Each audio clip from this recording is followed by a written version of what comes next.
ગુજરાતમાં આજથી નવા શૈક્ષણિક સત્રનો પ્રારંભ થતાં જ વાલીઓ સહિત બાળકોમાં અનેરો ઉત્સાહ જોવા મળી રહ્યો છે।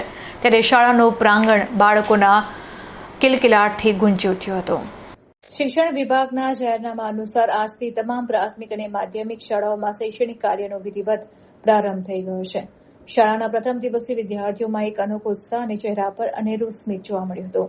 નવા ગણવેશ, નવા પુસ્તકો અને નવા દફતર સાથે ઉત્સાહભેર શાળાએ પહોંચેલા માસૂમ બાળકોનું શિક્ષકો અને શાળા પ્રશાસન દ્વારા પરંપરાગત શૈલીમાં કુમકુમ તિલક લગાવીને અને મોં મીઠું કરાવીને ભાવભીનું સ્વાગત કરવામાં આવ્યું હતું।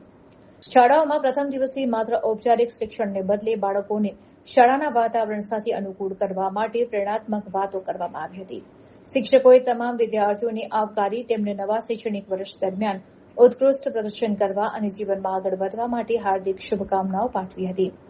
આજે વહેલી સવારથી જ માર્ગો પર સ્કૂલ બસ અને વાહનોની ચહલપહલ વધી ગયેલી જોવા મળી હતી। શિક્ષણ વિભાગના જણાવ્યા અનુસાર નવા સત્રમાં વિદ્યાર્થીઓને સમયસર પાઠ્યપુસ્તકો મળી રહે અને શૈક્ષણિક કાર્ય કોઈ પણ અડચણ વગર ચાલે તે માટે તમામ વહીવટી તૈયારીઓ અગાઉથી જ પૂર્ણ કરી લેવામાં આવી હતી। નવા સત્રના પ્રથમ દિવસે બાળકો અને શિક્ષકો વચ્ચેનો સ્નેહપૂર્ણ મિલાપ આકર્ષણનું કેન્દ્ર બન્યો હતો। શૈક્ષણિક વર્ષ 2026 અને 27 નવું શૈક્ષણિક સત્ર આજથી શરૂ થયું છે। 35 દિવસની રજાઓ પછી વિદ્યાર્થીઓ પાછા ઉત્સાહ સાથે શાળામાં પાછા ફર્યા છે। અંબે ગ્રુપ ઓફ જે સ્કૂલો છે એમાં અંબે વિદ્યાલય અને જય વિદ્યાલય ખાતે આજે વિદ્યાર્થીઓનું તિલક કરી એમનું સ્વાગત કરવામાં આવ્યું।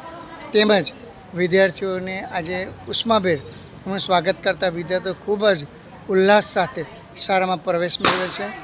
જે નવું શૈક્ષણિક સત્ર શરૂ થયું છે 2026 અને 27 એમાં વિદ્યાર્થીઓ સારામાં સારું શિક્ષણ મેળવી શકે, વિદ્યાર્થીઓનો વિકાસ થાય, દેશનો પણ વિકાસ થાય, બસ એ જ શુભકામના સાથે દરેક વિદ્યાર્થીઓને અને વાલીઓને અંબે ગ્રુપ ઓફ સ્કૂલ્સ વતીથી ખૂબ ખૂબ હાર્દિક શુભકામના।